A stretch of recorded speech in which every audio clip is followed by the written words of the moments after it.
అందరూ ఆనందంగా తృప్తిగా ఉంటే ఒకే ఒక వ్యక్తి తృప్తి లేకుండా ఉన్నాడట. ఎక్కడో ఒకడు ఉంటాడు. పెళ్ళిళ్ళు జరుగుతుంటే మీరు చూడలే, ఒక్కడుంటాడు ఎక్కడో ఒక చోట. రాముడు పుట్టి యావత్ ప్రపంచం ఆనందంలో ఉంటే ఒక వ్యక్తి ఏడుస్తూ ఉండాడట. ఇది ఎవరికి తెలుస్తుంది? రాముడికే తెలిసింది. తులసిదాస్. ఎవరయ్యా ఆ వ్యక్తి?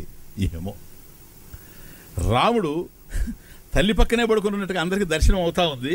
రాముడు సూక్ష్మ శరీరంతో సూక్ష్మంగా వెళ్ళి ఆ ఎవడైతే ఏడుస్తూ ఉన్నాడో వాడికి దర్శనం ఇచ్చాడట. తమాషా. ఎందుకంటే అందరూ ఆనందంగా ఉంటే ఏమొచ్చింది నీకు? ఏంటి అసలు నీ ప్రాబ్లం ఏంటి? ఎందుకని నువ్వు ఏడుస్తున్నావే? ఏంటి కన్నీళ్ళు ఏంటి? ఎప్పుడు చల్లగా ఉండేవాడివి, ఏంటి అసలు ఇంత వేడి ఏంటి నీకు? బీపీ పెరుగుతా ఉంది, ఏంటి కారణం ఏంటి? ఏం జరిగింది? రామో విగ్రహవాన్ ధర్మ, నువ్వు ధర్మస్వరూపుడివి.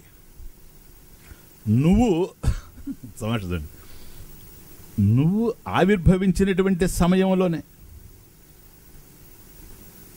నువ్వు జన్మించినటువంటి రోజే ధర్మం తప్పితే ఇంకా ఆ తర్వాత ధర్మం గతేం కావాలి? నువ్వు పోతపోసిన ధర్మ విగ్రహం, అందుకని ఏడుస్తున్నాను నేను. రాముడు అన్నాడట, ఎవరయ్యా ధర్మం తప్పింది? ఎవరు? నీకు తెలియనా రామా నన్ను అడుగుతున్నావు? అరే నువ్వు చెప్పవా నువ్వు? ఎవరు అసలు ధర్మం తప్పిన వాళ్ళు? ఎవరు? ఇంకెవరు? మా అపోజిషన్. నీకెవరు అపోజిషన్? నేనెవరు? చంద్రుడు. నాకు అపోజిషన్ సూర్యుడు. ఎందుకంటే మధ్యాహ్నం రామజననం జరిగింది, అందరూ చూస్తున్నారు, సూర్యుడు చూస్తున్నాడు, ఎందుకంటే డే టైం ఉన్నాడు కనుక మధ్యాహ్నం రాముడు ఆవిర్భవిస్తే అందరూ దర్శనం చేస్తున్నారు. సూర్యుడు కూడా పొంగిపోతున్నాడు, ఆయన వంశం కనుక అయోధ్యలో. సూర్యుడు ఆనందపడుతూ ఉన్నాడు. ఆ ఆనందంలో ఎన్ని గంటలకు ఆయన అస్తమించాలి? 6 o'clock, 8:30 అయిపోయిందట. ఎందుకంటే రాముడిని చూస్తూ ఆ ఆనందంలో సూర్యుడు అలాగే ఉండిపోయాడట. చూడండి, ఇది ధర్మాన్ని తప్పడం కదా? ఎవరి ధర్మాన్ని వాళ్ళు ఆచరించాలి. సూర్యుడు 6 గంటలకు అస్తమించాల్సిన వాడు ఇంకా అస్తమించలేదు. నేను 12 o'clock నుంచి క్యూలో ఉన్నాను. ఎందువల్ల ఆయన అస్తమిస్తే కానీ నేను రాలేను, ఉదయించలేను. సూర్యాస్తమయం అయితే కానీ చంద్రోదయం జరగదు, చంద్రోదయం అయితే కానీ నాకు నీ దర్శనం కాదు. మరి నేను రావడానికి అవకాశమే లేకపోయి ఆయన ఉండే తలుపేసేసి ఉండే నేను ఎట్లా వచ్చేది? నేను లోపల ఉన్నా, నీ దర్శనం చేయాలని అని ఏడుస్తున్నాడట. వాస్తవం. అప్పుడు రాముడు చూడండి, అందరినీ సంతోషపరిచేవాడు కాదు, చంద్రుని కూడా సంతోషపడుతూ, చంద్ర పోనీలే, ఏదో అతను నన్ను చూడాలనుకున్నాడు, ఏదో పెద్దవాడు కదా, ఆయన వంశంలో వచ్చాను కదా, తాత ముత్తాత, పర్వాలేదులే, దాని గురించి నువ్వేం ఫీల్ అవ్వని అవసరం లేదు. ఇప్పుడు ఏంటి, ఆయన ముందు చూశాడనే కానీ ఇతరులందరూ చూశారు కదా, వాళ్ళని గురించి నువ్వు మాట్లాడడం లేదు, అతను ఒక్కడి గురించి మాట్లాడుతున్నావు. అపోజిషన్. ఇదిగో చూడు, అతని గురించి నువ్వేం బాధపడాల్సిన అవసరం లేదు, సరేనా? ఈ అవకాశం అతనికి వచ్చింది, నేను చూడలేకపోయాను, 6 గంటలు లేట్ అయిపోయింది. ఇప్పటికీ సూర్యుడు చూచాడు, నేను చూసే అవకాశం లేకపోయిందని కదా నువ్వు బాధపడుతున్నావు. సూర్యుడికి అవకాశం వచ్చింది, నీకు లేదని.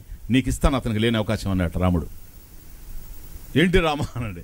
ఏం లేదు, ఈ విధంగా నా కోసం నువ్వు పరితపించావు గనక, ఎవరైతే నా కోసం దుఃఖిస్తారో, ఎవరైతే నా కోసం బాధపడతారో, యోగక్షేమం వహామ్యమని కనుక ఇదిగో చెబుతున్నాను విను, అతనికి లేని అవకాశాన్ని నా కోసంగా ఇంతగా పరితపించావు గనక, విలపించావు గనక నీకు ఇస్తూ ఉన్నా. ఏంటో తెలుసా? నా పేరు రామ అని పెడతారు, ఇంకా పెట్టలేదు, 11th డే పెట్టేది, ఇది ఫస్ట్ డే, సరేనా? నా పేరు ఏం పెడతారో నాకు తెలుసు, భూత భవిష్యత్తు వర్తమానాలు తెలిసినటువంటి వాడిని. ఇంకా మా నాన్నకు తెలియదు నా పేరు ఏమిటో, వశిష్ఠుడు చెప్పాలేమో, కానీ నాకు మాత్రం తెలుసు ఏం పెడతారో. నా పేరు రామ అని పెడతారు, రాముడు నేను రామ అంటారు అందరు, సరేనా? నువ్వు నా కోసం ప్రారంభంలోనే ఇంతగా వ్యధ చెందావు గనక, బాధపడ్డావు గనక, నీ పేరు కూడా నా పక్కన పెట్టుకొని రామచంద్ర పో. ఇక మీదట నన్ను రామచంద్ర అని పిలుస్తారు, అంతేగాని రామసూర్య అనరు. Are you happy now? నేను సూర్యవంశంలో పుట్టిండొచ్చు, అయినప్పటికి కూడా రామచంద్ర అని పిలుస్తారే కానీ రామసూర్య అని అనరు. ఇప్పుడు సంతోషమా నీకు? నా పేరున్నంత వరకు నీ పేరుంటుంది చంద్ర. ఏ భక్తులైతే నా కోసం ఆ విధంగా పరితపిస్తారో వాళ్ళ కీర్తి అజరామరంగా ఉండేటట్టుగా నేను ఆశీర్వదిస్తాను ఎప్పుడు కూడాను. కాబట్టి నీ పేరు నా పేరులో ఉంటుంది, రామచంద్ర. అందులో ఎటువంటి పరిస్థితుల్లో బాధలు వస్తే తలుచుకుంటారు, నువ్వు బాధపడ్డావు కనుక. అందువల్ల ఆనందంలో రామచంద్ర అనరు, అన్నమో రామచంద్ర. అర్థమవుతుంది. ఎప్పుడు బాధ వచ్చినా నువ్వు బాధలో నన్ను తలుచుకున్నావు కదా, వాళ్ళకి బాధ వస్తే నిన్ను నన్ను కలిసి తలుచుకుంటారు. పో.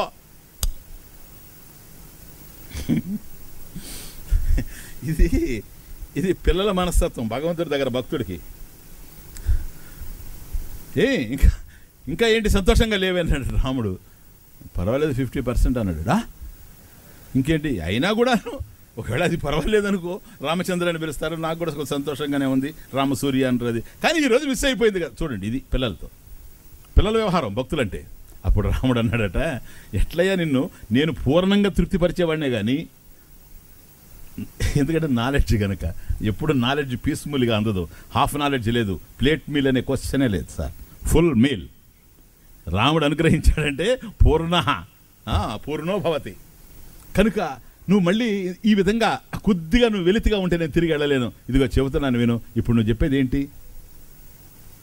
రామచంద్ర అన్నా కూడా నీకు తృప్తి కలిగేటట్టుగా కనపడడం లేదు పూర్ణంగా. ఎందుకని ఆయన చూసిచ్చాడు కదా 6 గంటలు. ఇదిగో చూడు, అతనే కాదు చాలామంది చూశారు.